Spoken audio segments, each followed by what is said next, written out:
Hello everyone, welcome back to my channel. आप सब लोग कैसे हो, कमेंट में बताओ।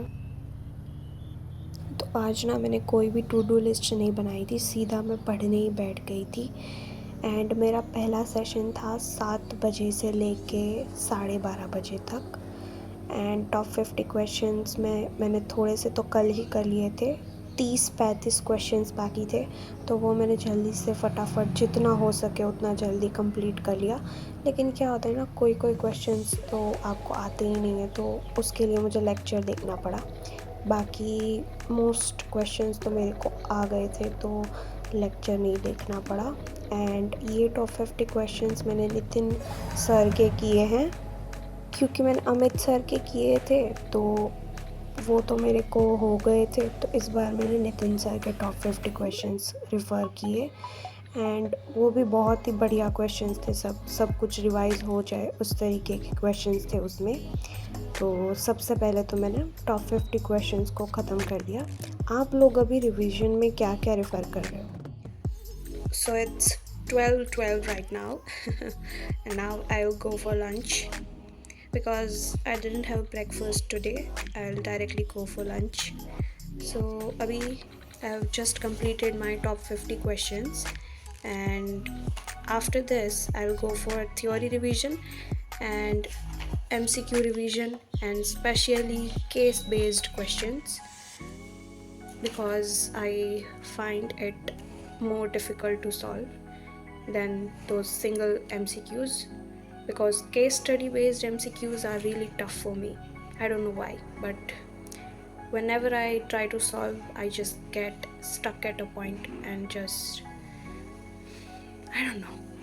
So yeah, let's go for lunch. So here I started off my second session, जहाँ पे मैंने अपने केस बेस्ड MCQs को प्रैक्टिस करना चालू कर दिया था।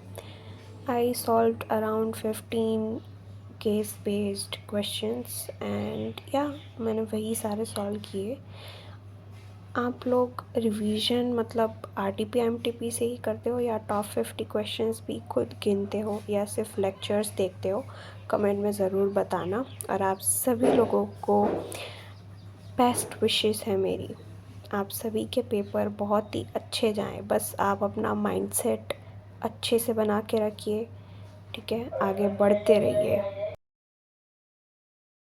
तो मैंने MCQs ICAI की बुकलेट से ही सॉल्व किए थे, तो आप लोग भी वहीं से सॉल्व करना, क्योंकि डायरेक्टली वहीं से क्वेश्चन आ जाता है, तो बहुत हेल्पफुल होगा। So I'm done solving MCQs, and guess what? For the first time in my entire life, I felt confident. Yeah, I was able to solve almost every case scenarios now. I solved around 15 case scenarios, and I'm feeling proud of myself. Yeah, I did it. And I hope so this efficiency continues even after my exams.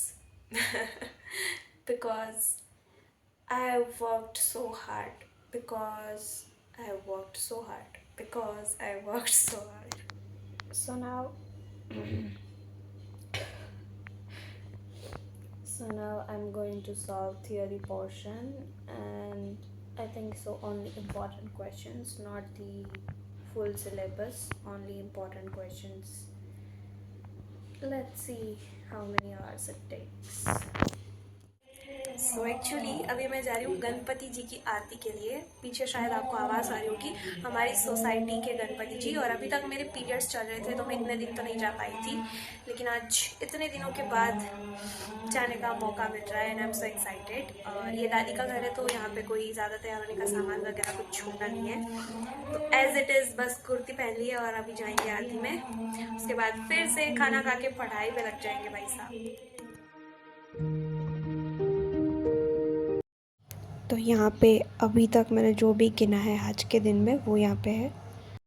यहाँ पे मेरा theory portion ख़त्म हो गया था, रात के around 12 बजे तक ख़त्म हो गया था मेरा।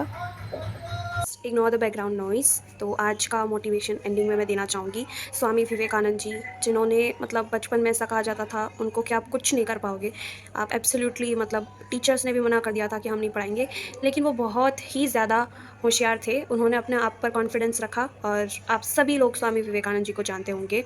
तो उनका ही कोट है, be strong and stand on your own fit.